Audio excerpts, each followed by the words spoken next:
July August গণ অভ্যুত্থানে বৈষম্য বিরোধী আন্দোলনের প্রথম শহীদ রংপুর বেগম রোকেয়া বিশ্ববিদ্যালয়ের শিক্ষার্থী আবু সাইদকে গুলি করে হত্যার ঘটনায় সারা দেশ হয়ে ওঠে অগ্নিগর্ভা। তার মতো জুলাই যোদ্ধাদের আত্মত্যাগ আর ফ্যাসিস্ট শেখ হাসিনার পতনে জাতি পেয়েছে নতুন বাংলাদেশ।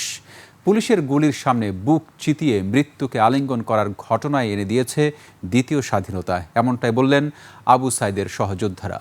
রংপুর বিভাগীয় প্রতিনিধি লিয়াকত আলী বাদলের তথ্য ও আলী হায়দার রনির ছবিতে দেখুন ডেস্ক রিপোর্ট।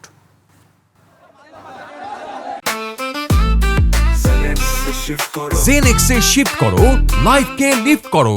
কোটা বিরোধী আন্দোলন যখন বৈষম্য বিরোধী আন্দোলনের রূপ নেয়, সেই থেকেই বেগম রোকেয়া বিশ্ববিদ্যালয় ছিল সরব। নেতৃত্বে ছিল ইংরেজি বিভাগের মেধাবী শিক্ষার্থী আবু সাইদ। আন্দোলনের আগুন ছড়িয়ে পড়ে নগরীর অন্যান্য শিক্ষা প্রতিষ্ঠানে। প্রতিদিন মিছিলে শিক্ষার্থীদের গণজমায়েত হতো রোকেয়া বিশ্ববিদ্যালয়ের সামনে। আন্দোলন দমনে ছাত্রলীগ, যুবলীগ সহ আওয়ামী লীগের সন্ত্রাসী আর তাদের ঘনিষ্ঠ বিশ্ববিদ্যালয়ের কয়েকজন শিক্ষক, কর্মকর্তা, কর্মচারী অস্ত্র নিয়ে ঝাঁপিয়ে পড়ে নিরস্ত্র শিক্ষার্থীদের উপর। এক পর্যায়ে পুলিশ আওয়ামী দোসরদের পক্ষ নিয়ে শিক্ষার্থীদের উপর রাবার বুলেট, সাউন্ড গ্রেনেড আর গুলিবর্ষণ করে। প্রতিরোধ গড়তে 16 জুলাই শুরু হয় অসহযোগ আন্দোলন। আবারও শুরু হয় আওয়ামী ক্যাডারদের সশস্ত্র হামলা। সেই সঙ্গে পুলিশের রাবার বুলেটে আহত হয় শতাধিক শিক্ষার্থী।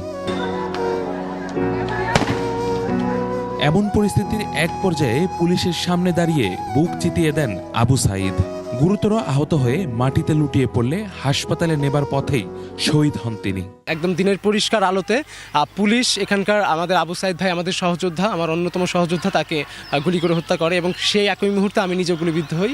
যখন সে পড়ে গেল, যখন তাকে আমরা তুলে নিয়ে আসছি, তখন সেখানেও গুলি ছোড়া হচ্ছে। 1 বছর পেরোলেও আবু সাইদের হত্যাকারীদের বিচার না হওয়ায় ক্ষোভ জানিয়েছে তার সহযোদ্ধারা।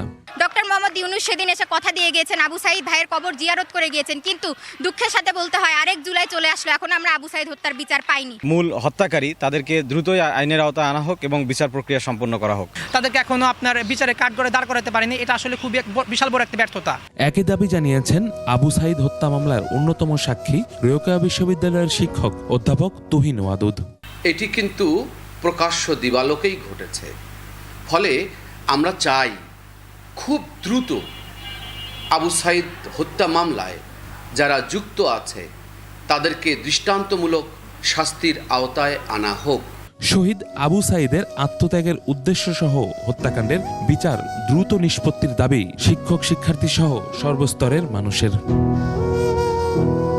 ইউসুফ হাসান নাইম, 21 টেলিভিশন।